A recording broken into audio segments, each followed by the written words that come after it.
اس کے بعد جو ہے 3 بڑے خسوف ہونے والے ہیں۔ خسوف کیا ہے؟ خسوف الثلاثہ جس کو کہا جاتا ہے۔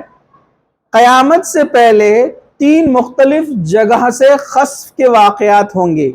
ایک مشرق میں یعنی ایسٹ، دوسرا مغرب میں یعنی ویسٹ، اور تیسرا جزیرۃ العرب میں یعنی عرب کے علاقے میں۔ مسلم شریف کی حدیث ہے، حضرت حذیفہ بن اسید غفاری رضی اللہ عنہ کہتے ہیں کہ ہم لوگ باتیں کر رہے تھے کہ نبی کریم صلی اللہ علیہ وسلم تشریف لائے اور پوچھا تم لوگ کیا باتیں کر رہے تھے؟ صحابہ نے عرض کیا ہم لوگ قیامت کا ذکر کر رہے تھے۔ آپ صلی اللہ علیہ وسلم نے ارشاد فرمایا قیامت اس وقت تک قائم نہیں ہوں گی جب تک کہ چند نشانیاں نہ دیکھ لو۔ پھر آپ صلی اللہ علیہ وسلم نے فرمایا دھوئیں کا نکلنا، ایک دھواں نکلے گا، اس کا بھی ذکر آئے گا۔ دجال کا نکلنا، اس کا بات ہو چکی ہے۔ دابت الارض، یہ آگے آئے گا، ایک زمین سے جانور نکلے گا جو باتیں کرے گا۔ مغرب سے سورج کا طلوع ہونا، سورج ایسٹ سے نکلتا ہے نا، مشرق سے، قیامت سے پہلے وہ مغرب سے نکلے گا۔ مغرب میں خسف ہونا، خسف یعنی زمین کا دھسنا، ٹھیک ہے، مغرب سے ویسٹ میں زمین دھسا دی جائیں گی۔ جزیرے عرب یعنی عرب کے اندر خسف ہونا، اور سب سے آخر میں یمن سے ایک آگ نکلنا جو لوگوں کو محشر کی طرف ہانک کر لے آئیں گی۔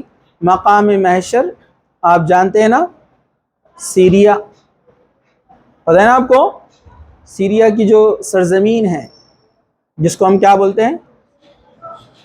یس، دمشق، اس کا علاقہ ہے، کیا بولتے ہیں ہم اس کو؟ شام۔ اس زمانے میں شام ایک بڑا ملک تھا، اب اس کے کئی ٹکڑے ہو گئے جس میں سیریا بنا ہے۔ تو شام جو ہے جس کو سیریا کہا جاتا ہے، یہ جو ہے قیامت کے دن مقام محشر ہے، حشر کی جگہ، یہاں سارے لوگ جمع کیے جائیں گے، پوری دنیا کے لوگ وہاں اکٹھے کیے جائیں گے۔ کیسے وہاں تک لوگ جائیں گے، کیسے معاملہ ہوگا، یہ غائب کا ہے، ہمارے علم میں نہیں ہے، اللہ بہتر جانتا ہے۔ لیکن اس زمین کو اللہ اتنا پھیلا دے گا کہ پورے دنیا کے لوگ وہاں جمع ہو جائیں گے، اور ایک آگ نکلیں گی جب سارے لوگوں کو جمع کر کے لے کے جائیں گی وہاں تک، ٹھیک ہے۔ کچھ لوگ بولتے ہیں، غلط باتیں ہمارے پاس پھیلتی ہے کہ کربلا کا میدان قیامت کا میدان رہے گا، تو یہ غلط عقیدہ ہے، حدیث میں واضح ہے، ٹھیک ہے۔ چلیے، جزیرہ عرب کا خسف مدینہ منورہ کے قریب میدان بیضا میں ہوگا۔ اس سے پہلے حدیث گزر چکی ہے کہ خانہ کعبہ کو توڑنے کے لیے، خانہ کعبہ پتہ ہے نا آپ کو، اس کو توڑنے کے لیے ایک لشکر نکلے گا، ہے نا، مشرق سے، لیکن وہ بیضا نامی ایک مقام پر جب پہنچے گا تو سب زمین میں دھسا دیے جائیں گے۔ حضرت عائشہ نے پوچھا اللہ کے رسول کیا سارے کے سارے لوگ دھسا دیے جائیں گے؟ تو کہا ہاں سارے کے سارے۔ حضرت عائشہ نے کہا اس میں کچھ لوگ تو ایسے بھی ہوں گے جو خانہ کعبہ کو توڑنے کے لیے نہیں آئے تھے، دکان والے، خرید و فروخت کرنے والے، وہاں کے رہنے والے۔ تو اللہ کے رسول نے فرمایا ہاں اول سے آخر تک سب دھسا دیے جائیں گے، قیامت کے دن نیتوں کے اعتبار سے اٹھائے جائیں گے۔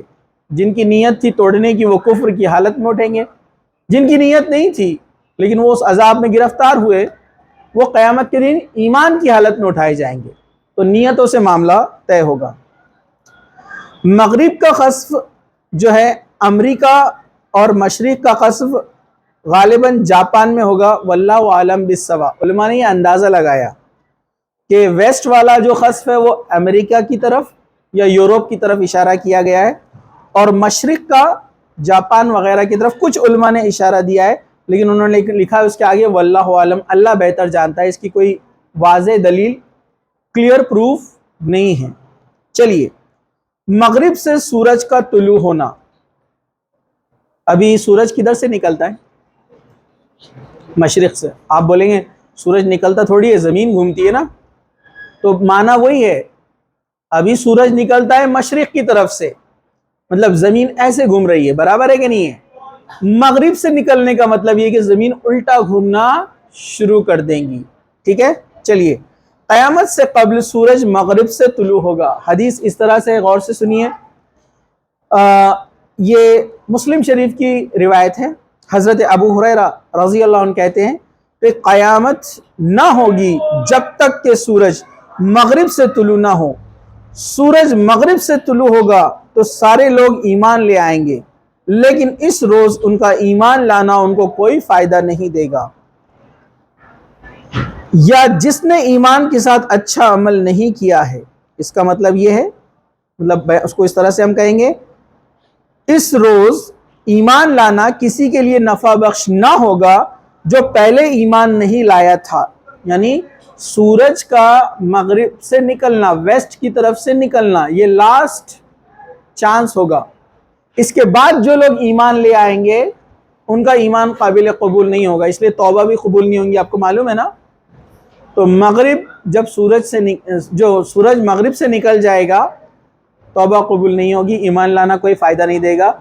اسی طرح آپ کو معلوم ہے نا، روح، ہماری جان جب حلق تک پہنچ جاتی ہے نا، آپ کو پتا ہے نا فرشتہ روح کیسے نکالتا ہے؟ پیروں کی طرف سے۔ جب وہ گلے تک پہنچتی ہے وہاں اس وقت توبہ کرنا آپ کا کوئی فائدہ مند نہیں ہے۔ آپ ملک الموت کو دیکھ لیں گے اور توبہ کریں گے، آپ کی توبہ قبول نہیں ہوگی۔ یہ بات یاد رکھیے، ملک الموت جو روح قبض کرنے والے فرشتے ہیں، ان کے آنے سے پہلے جو توبہ کر لے توبہ قبول ہو جائیں گی۔ لیکن ملک الموت کب آنے والے کسی کو پتہ نہیں ہے، کیونکہ ایک بار جو ان کو دیکھ لے گا اس کی موت طے ہے، اس کی موت فکس ہے۔ ٹھیک ہے، کچھ واقعات ایسے گھڑتے ہیں میں آپ کو بتا دوں جس سے لوگ بڑے کنفیوز اور پریشان ہو جاتے ہیں۔ بولے ہمارے وہ فلاں ایک پہچان کے تھے، انہوں نے کہا تھا کہ میں 1 ہفتے کے بعد مرنے والا ہوں، اور واقعی میں ایسا ہوا کہ وہ 1 ہفتے کے بعد مرے۔ تو کچھ لوگوں کو پہلے پتہ چل جاتا موت کے بارے میں، نہیں، صرف نبی انبیاء ہوتے ہیں جن سے ملک الموت آ کر اجازت لیتے ہیں روح قبض کرنے کے لیے۔ باقی لوگوں کو علم نہیں ہوتا ہے کب آئیں گے اور کب لے کر جائیں گے۔ لیکن اللہ تعالیٰ کی طرف سے جو آسمانی فیصلے اترتے ہیں نا کہ کس کو موت دینا ہے، کس کے گھر پیدائش ہے، کون امتحان میں کامیاب ہوگا، کس کے حالات اچھے رہیں گے برے رہیں گے، یہ فیصلے اوپر سے جب اترتے ہیں نا تو کچھ جن جا کر ان فیصلوں کو سنتے ہیں جو فرشتے آپس میں گفتگو کرتے ہیں۔ اب آپ بولیں گے اللہ تعالیٰ چاہتا تو یہ جن جا کر نہیں سن سکتے تھے؟ بالکل، لیکن اللہ تعالیٰ نے اس کو آزمائش کے لیے وہاں تک ان کو چھوٹ دے رکھی ہے، ٹیسٹنگ، آزمائش ہے۔ وہ آ کر لوگوں کو، اور کچھ جو اپنے آپ کو غیب کے جاننے کا دعویٰ کرتے جو لوگ، وہ ان جنوں کی مدد سے غیب کی چیزوں کو نکالتے ہیں جو کہ جائز نہیں ہے، حرام ہے، اسلام میں اس کی اجازت نہیں ہے۔ نہ نبی کریم صلی اللہ علیہ وسلم نے ایسا کیا، نہ صحابہ نے کیا، بعد میں کسی بھی دور میں سلف صالحین یعنی نیک مسلمانوں نے یہ کام نہیں کیا۔ جو کرتے ہیں وہ بدبخت ہے۔ ٹھیک ہے، تو یہ ان کے ذریعے سے خبروں کو معلوم کرتے ہیں۔ کچھ واقعات آپ سنتے ہوں گے، فلاں سنت وغیرہ صوفی تھا، اس نے کہا تھا میں یہ ڈیٹ میں مرنے والا ہوں، اور ویسے ہی ہوا۔ تو یہ جنوں کے ذریعے سے خبروں کو حاصل کرتے ہیں، اور یہ اللہ تعالیٰ کی طرف سے ایک آزمائش، ایک ٹیسٹ ہے۔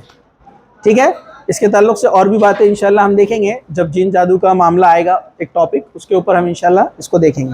چلیے، سورج روزانہ اللہ کی اجازت سے طلب کر کے مغرب سے غروب ہوتا ہے۔ ایک روز اللہ تعالیٰ کو مغرب میں غروب ہونے کی اجازت، اللہ تعالیٰ اس کو اجازت نہیں دے گا۔ حکم ہوگا کہ مغرب سے نکل اور مشرق کی طرف پلٹ، یعنی زمین الٹی گھومنے لگے گی۔ یہ قیامت کی نشانیوں میں سے ہے۔ چلیے ہم آگے بڑھتے ہیں۔ مغرب سے سورج طلوع ہونے کے بعد توبہ قبول نہیں ہوگی، یہ بات میں نے پہلے بتا دی آپ کو، مسلم شریف کی حدیث ہے۔ چلیے ہم آگے بڑھتے ہیں۔